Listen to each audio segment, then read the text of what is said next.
So Ben Johnson's first draft as Chicago Bears head coach had come and gone. And by looking at some of the reactions online, there's strictly two camps. Either you love it or you kind of hate it. But I'll give you my thoughts and then you guys can give me your thoughts. Welcome back to Bears Yard. This your boy Vipe. And yeah, as this draft went on, I definitely questioned some of the decisions that were made. But let's go through each of the draft picks and talk about them real quick. And again, you guys can give me your thoughts as this video goes along. But the first pick, the Bears did stay at pick 10. We couldn't trade up. We didn't trade down. And we grabbed Michigan tight end Colston Loveland. Now, I'm not going to talk about him too much because I made an entire video talking about that particular pick. It will be linked down in the description. Definitely go check that out. But I think it's going to make for some interesting possibility when Ben Johnson employs that 12 personnel. You know, when he has two tight ends out there on the field, when you get Cole Kmet and Colston Loveland out there at the same time with DJ Moore, Roma Doomsday, and this next draft pick I'm going to talk about here, it's going to get real interesting there for defense. And so let's be on the lookout for Colston Loveland, what he does his rookie year this season. In round 2, the Chicago Bears went best player available with a pick that I think shocked a lot of people, myself included, when the Bears selected Missouri wide receiver Luther Burden III. Now, this dude was not on my radar as somebody who the Bears could draft. I figured that he would have gone in the first round. When we came into the college season this year, he was widely regarded as the best wide receiver coming into college football. Now, his production did drop off at Missouri this year. I think there's some issue going on with the offense and quarterbacks and different things of that nature. But the dude is a beast with the ball in his hands. He almost has a Deebo Samuel-like quality to him. He can catch the ball. He can run it out of the backfield. He can just give defenses all types of nightmares and fits. So when you got Colston Loveland, Cole Kmet, DJ Moore, Roma Doomsday, and now you add Luther Burden III to that offense, oh my Lord, Caleb Williams has weapons everywhere. The Bears offense is going to be a nightmare for anybody this season, especially now that Ben Johnson is the head coach. And we know how much he likes to play around with his toys and give defenses different looks. Luther Burden III is going to be game-changing for the Bears offense. So via a trade, the Bears wound up with 2 additional second-round picks. So they had 3 second-round picks in this draft. The second-round pick that the Bears acquired or made were for Boston College offensive tackle Ozzie Trapilo, I think his name is. And obviously this is going to be a depth piece on the line. But given the situation with Braxton Jones and him probably not being, or possibly, not being ready to start the season, Trapilo might come in and be a starting tackle on his team from day one.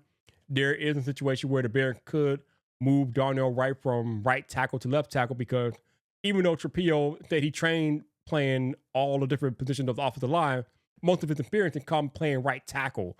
So I think if you're going to start him as a rookie, it's probably best to start him at right tackle and then move Darnell to left, at least until Braxton Jones comes back from injury, and then, you can make the change and do what you got to do.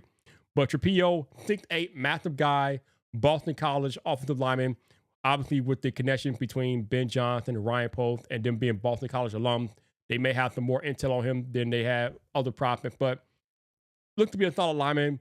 Boston College has a good history of producing credible offensive linemen, so this seems to be a good pick. With the last second-round pick, the Bears got an absolute dog when they went out to Texas A&M and snapped Shamar Turner, the defensive tackle.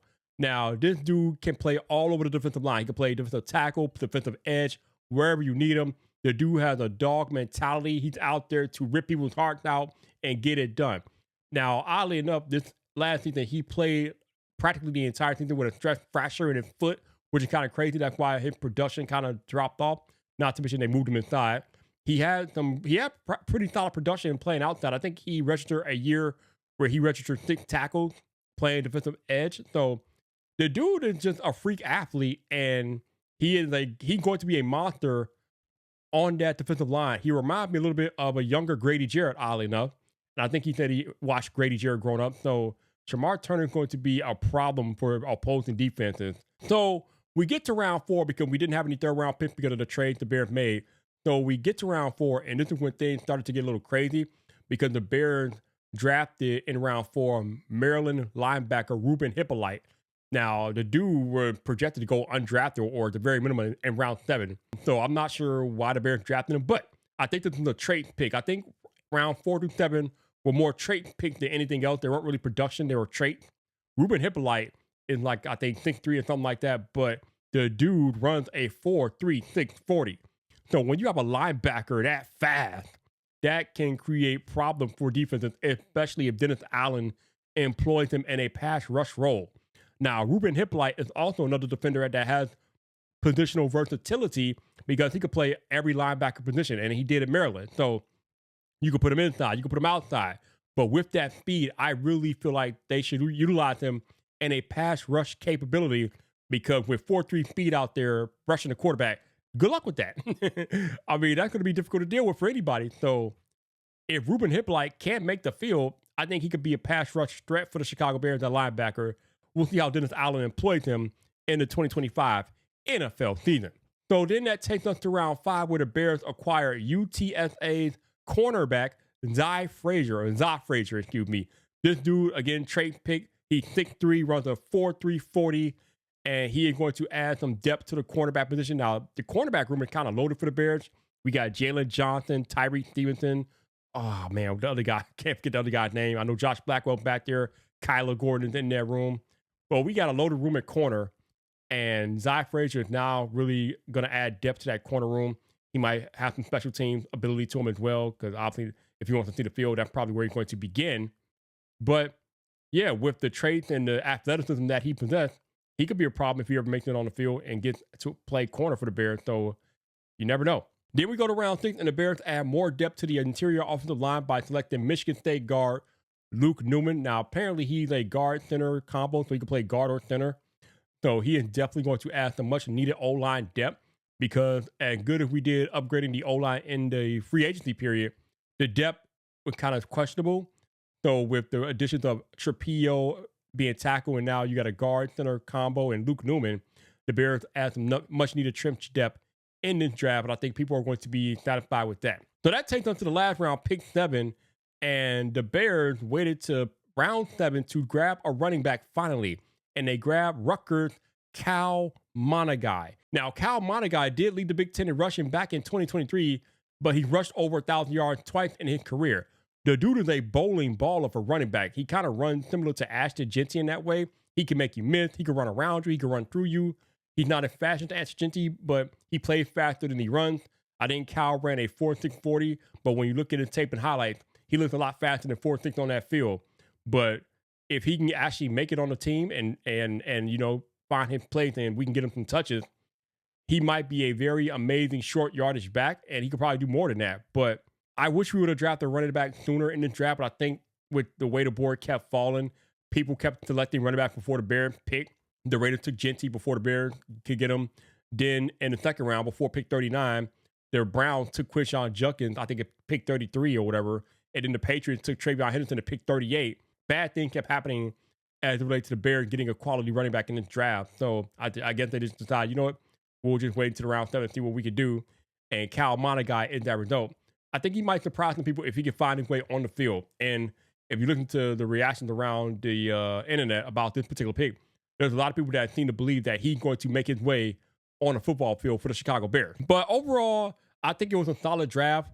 The only pick that I'm really overly excited for is Luther Burden III. I realize that Colston Loveland is going to be a solid tight end. I don't really dislike that pick. Cal Monagai is going to be a solid running back. I don't really dislike that pick, but the Luther Burden pick, like, excites me. I was kind of mad when the Patriots jumped in front of us. Well, they didn't jump in front of us, but they took Travion Henderson the pick before the Bears at 39. I was mad, but then we picked Luther Burden. I'm like, oh, I can work with this. That's cool. So that was my thought process at that particular point. But I really feel like we should have prioritized running back higher in the draft. But I guess Ben Johnson and Eric Bieniemy like DeAndre Swift and Roschon Johnson. So I don't know. But Cal Monagai should be able to come in there and give them a little bit of running for their money. And we still got Ian Wheeler coming off that ACL last year. So maybe he could contribute, make the team as well. But let me know your thoughts. Did you like the Bears draft?